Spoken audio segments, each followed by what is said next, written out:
Black people, pay attention. Whenever we talk about reparations for foundational Black Americans, people always bring up Native Americans, right? They always say, what about Native Americans? And that's fine because many Native tribes had slaves too. And I'm going to prove it to you right here. And this comes from the Smithsonian Magazine, how Native American slaveholders complicate the Trail of Tears narrative. So on the Trail of Tears that many people bring up, they don't bring up the fact that many people who were on the Trail of Tears were Black slaves that Native American tribes had. They don't bring that up because that changes the narrative a little bit, right? Because we all agree the Trail of Tears was awful, but imagine not only being subjected to the same thing, but being a slave while doing so.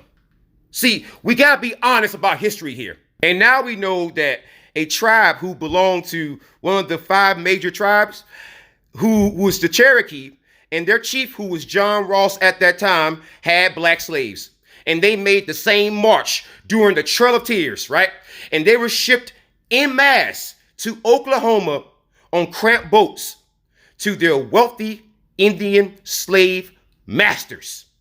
See, it's very, very interesting how we never hear anything about this, right?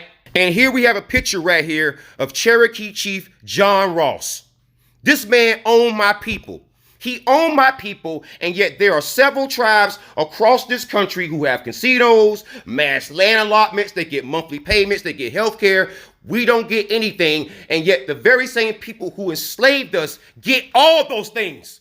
And did you know that even after emancipation, there were Native tribes who still kept us as slaves because they believed they did not have to follow the laws of the United States government.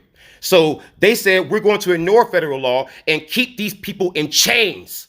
And so we find out that members of the 5 Native American nations, who are the Cherokee, Chickasaw, Choctaw, Creek, and Seminole nations, they held slaves even after the 13th Amendment had passed. And on top of that, we find out that the U.S. government had to make deals just to get them to free us. And we know this is true because that's partially how the Black Seminoles came to be. They are half Black and half Native. They came from somewhere, right? They came from somewhere just like light-skinned people. Where did light-skinned people come from? Light-skinned Black people. We know where they came from. So don't mention them unless you want to have an honest conversation.